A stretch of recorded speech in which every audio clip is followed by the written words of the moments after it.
শুক্রবারে লাঞ্চ সেরে রেডি হয়ে গেলাম ইকো পার্কে যাবো বলে। আর দেখো গাড়ির জন্য ওয়েট করতে করতে আমাদের রোদে কি নাজেহাল অবস্থা। বাট আজ কিন্তু আমরা দুজন একা না, আজ যাবে দীপায়নের বোন, ওর হাজবেন্ড, ওর বাচ্চারাও, আর অভিও আমাদের সাথে যাচ্ছে।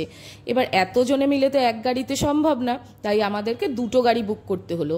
ওরা আসছে পিছনের গাড়িতে আর আমরা যাচ্ছি আগে। আর মাহি কিন্তু বাবা মাকে ছেড়ে মামা মামির সাথেই চলে এসছে আমাদের গাড়িতে।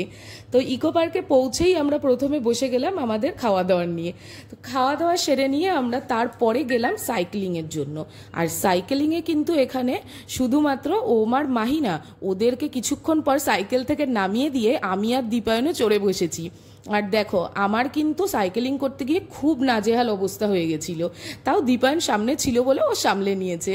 তো সাইক্লিং সেরে এখান থেকে আমরা চলে গেলাম বোটিংয়ের জন্য।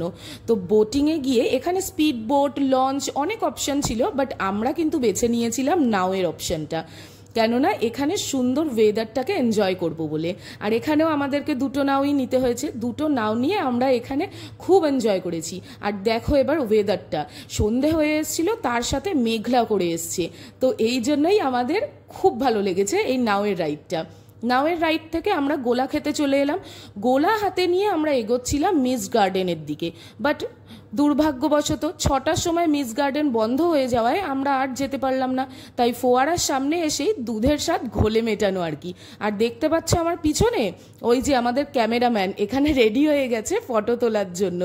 তো এখান থেকে ফটো তুলে নিয়ে আমরা বেরিয়ে পড়লাম বাড়ির উদ্দেশ্যে যাব বলে।